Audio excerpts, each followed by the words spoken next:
Saudaraku sekalian, akan kuceritakan kepadamu keindahan rupa bagindamu Nabi besar Muhammad sallallahu alaihi wasallam.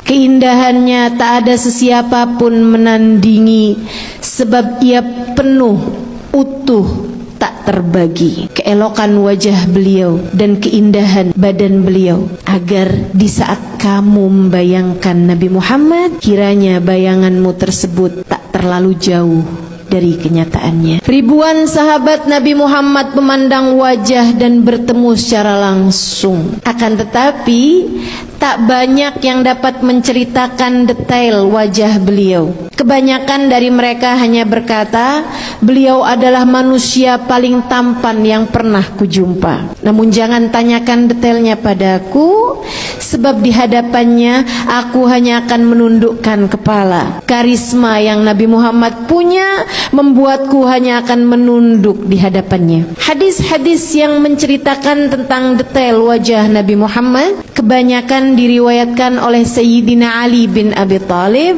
sebab beliau bersama Nabi bahkan dari sebelum kenabian. Dan tata bahasa Sayyidina Ali yang indah memudahkannya untuk menceritakan dengan jelas seperti apa raut wajah baginda kita Nabi besar Muhammad sallallahu alaihi wasallam. Dan inilah apa yang dikisahkan Sayyidina Ali bin Abi Thalib. Nabi Muhammad bukanlah orang yang tertinggi di antara kami, meskipun tentu Nabi Muhammad bukanlah orang yang pendek. Namun jika rombongan kami berkumpul dalam keadaan duduk maupun berdiri, Nabi Muhammadlah yang lebih dahulu terlihat di antara kami semuanya. Nabi Muhammad tidak gemuk, tidak pula kurus. Beliau berdada bidang dengan tulang dan bahu yang lebar. Saat berjalan, langkahnya tegap dan ringan. Nabi Muhammad berkulit halus, tidak berbulu banyak, namun beliau memiliki bulu halus dari dadanya hingga ke pusar. Kulit Nabi Muhammad berwarna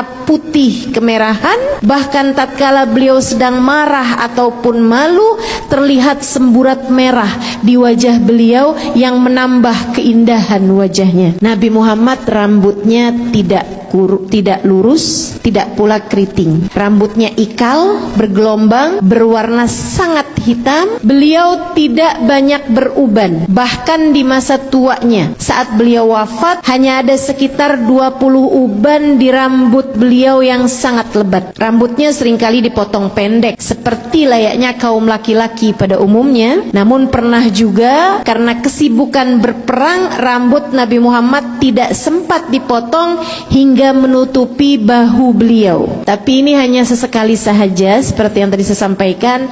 Keseringannya Nabi Muhammad dipotong pendek. Jadi sangat salah kalau ada anak-anak muda sekarang di rambutnya panjang kemudian bilang ini sunnah Nabi, kalau mencontoh Nabi Muhammad yang kebanyakannya.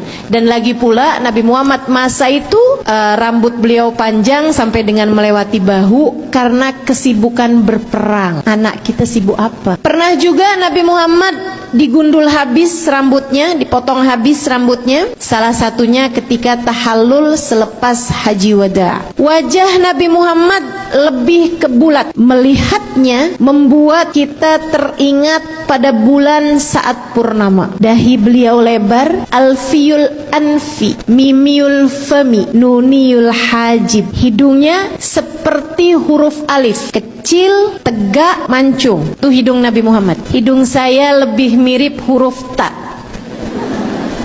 lebar dan berbaring. Alfiyul anfi, mimiul fami. Bibir beliau penuh merah merekah selayak huruf mim, dan alis beliau setara huruf nun yang terbalik. Bola matanya sangat hitam, bulu matanya sangat lentik dan panjang. Demikian Sayyidina Ali menceritakan, diakhiri dengan ucapan ka'anna syams wal qamar yajriyani ala wajhi. Matahari dan bulan seakan beredar di wajah beliau. Jabir bin Samurah berkata, apabila aku melihatnya, aku selalu saja berkata, pelupuk matanya hitam seakan-akan memakai celak, padahal saat itu Nabi tidak sedang menggunakannya. Dia juga mengatakan, Jabir bin Samurah, wajah beliau bagaikan matahari dan rembulan. Ibnu Abbas meriwayatkan pula mengenai hal yang lain, gigi Nabi Muhammad sallallahu alaihi wasallam berwarna putih, bersih, terawat dan terlihat selalu